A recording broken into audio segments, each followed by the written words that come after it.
They didn't buy gold, they swore it in, as sovereign capital. And that changes who answers when the euro stumbles.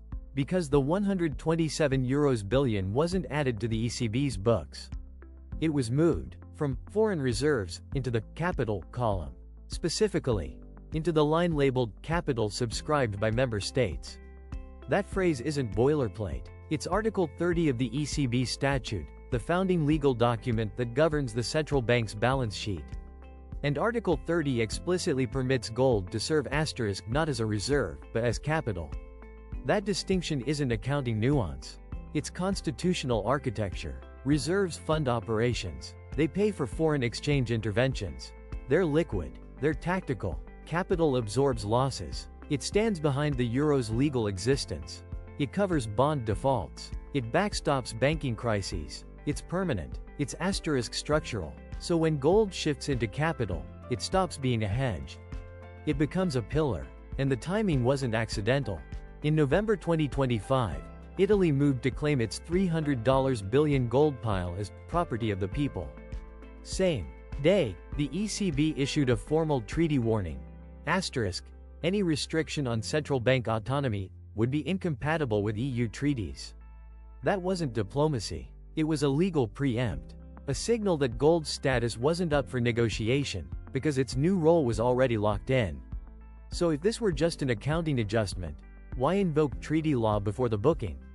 Why treat gold like a sovereign asset before it was booked as capital? Because the move wasn't about value. It was about authority. National contributions to ECB capital are political.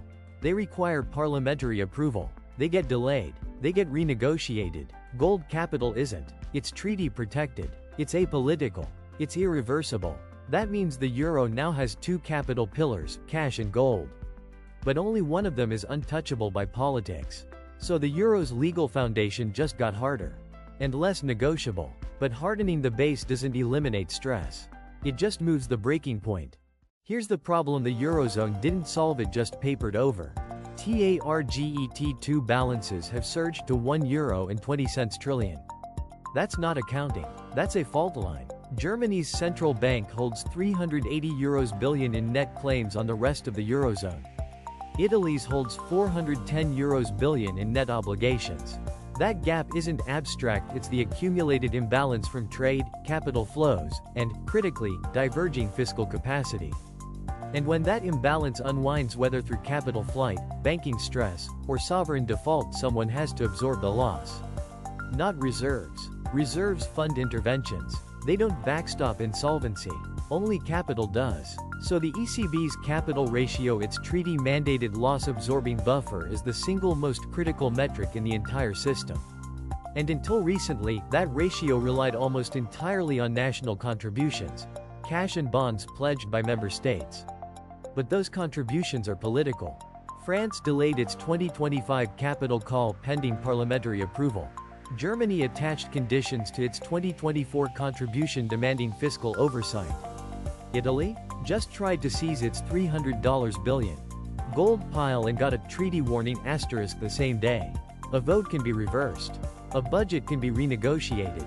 A parliament can refuse. But a treaty clause? It cannot. That's why gold capital isn't just another asset on the balance sheet.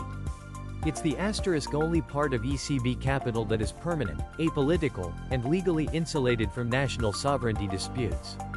And it's now 18% of the ECB's total capital base, €127 billion, locked in. That changes the math. Because when Greece defaults on bonds or an Italian bank fails, the ECB doesn't reach for politically contested funds. It reaches for gold, not as collateral, not as backup, as sovereign capital legally obligated to absorb the hit. That's why the March 2026 ECB staff projections matter. They revised government debt up across the entire horizon. More debt, less fiscal room, higher fragmentation risk. Gold capital doesn't fix that, but it contains it. It turns a politically fragile buffer into a treaty-protected one. So the euro hasn't just gotten harder. It's gotten less negotiable at exactly the moment negotiation is most likely. Which means when the ECB warned in May 2025 that gold markets pose a risk to financial stability, it wasn't issuing a caution. It was taking inventory. Here's what the ECB doesn't warn about in its financial stability review. It doesn't warn about fluctuations in foreign exchange reserves. It doesn't warn about volatility in government bond portfolios. It doesn't warn about swings in commercial bank equity. But on May 19, 2025, just weeks after booking €127 billion of gold as capital, the ECB issued a formal warning. Asterisk, gold markets could be a source of danger to the Eurozone's financial stability in the event of geopolitical stress. That wasn't a footnote. It wasn't a caveat. It was a headline-level risk placed alongside cyber threats, sovereign debt distress, and banking sector fragility. And that tells you everything. Because central banks don't issue systemic risk warnings about assets they treat as marginal. They warn about assets that sit asterisk at the center of their balance sheet integrity. So when gold volatility is flagged as a threat to financial stability, it's not because gold is unstable. It's because gold is now structurally embedded in its price movements now directly impact the ECB's capital ratio. Here's how that works. When gold is booked as reserves, price changes flow through equity, a buffer, yes, but one that doesn't constrain lending or crisis response. But when gold is booked as capital under Article 30, its market value is part of the ECB's Tier 1 capital base. That means a 10% drop in gold prices isn't just a paper loss. It's a direct, real-time reduction in the ECB's loss-absorbing capacity, the very metric that determines whether it can backstop a sovereign default or contain a target to unwind. And that's why the ECB's warning ties gold volatility specifically to asterisk geopolitical stress, not inflation, not interest rates.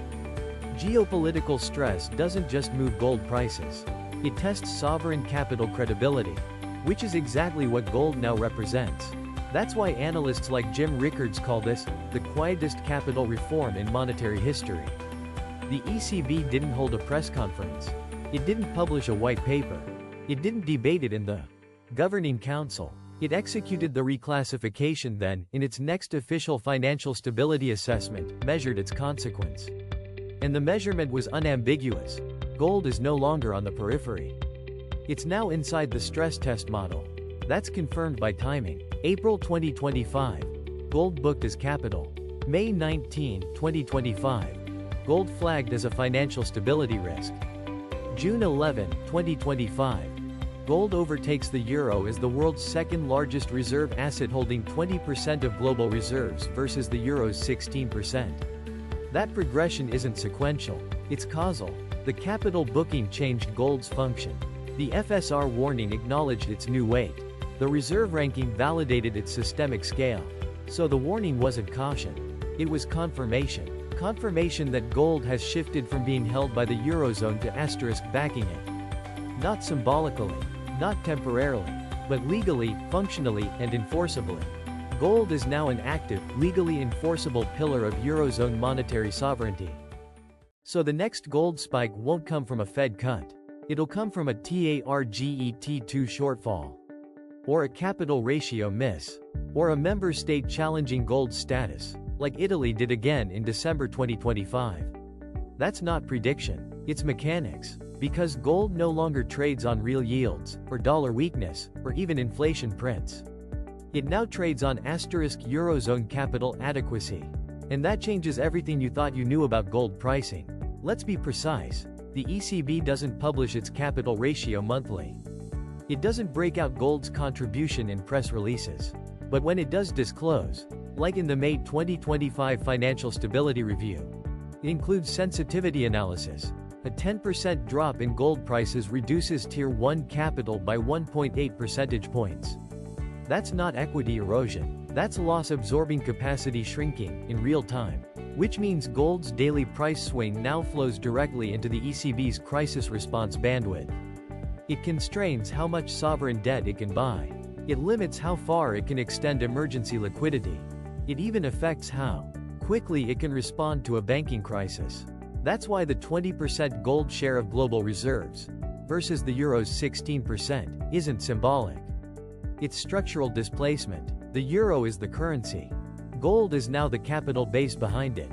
And that decoupling is already visible. In April 2025, while the ECB cut rates, gold surged to a record high against the euro. Not the dollar, the euro. Kitco reported it plainly. Gold holding in record territory against euro as ECB cuts rates. That shouldn't happen under old models. A weaker euro should lift euro-denominated gold prices. But not this much, not this fast, not while rates fall. It happened because markets sensed the shift. Gold wasn't just rising with the euro's weakness. It was rising as the euro's capital stress rose. So if gold isn't tracking the Fed anymore, what is it tracking? Not inflation, not yield curves. It's tracking the health of the euro's legal backbone. Watch the ECB's quarterly capital disclosures, not just its rate decisions. Watch TARGET2 net positions, not just trade balances. Watch for any national move to reclassify gold, as Italy tried twice in 2025. Because the next major price catalyst won't be monetary policy. It'll be capital stress. And when that stress hits, gold won't just rise. It'll enforce. Because gold isn't backing the euro as a hedge anymore. It's backing it as law. So the next time you see gold move, you're not watching a commodity chart. You're watching the stress gauge on the euro's legal foundation.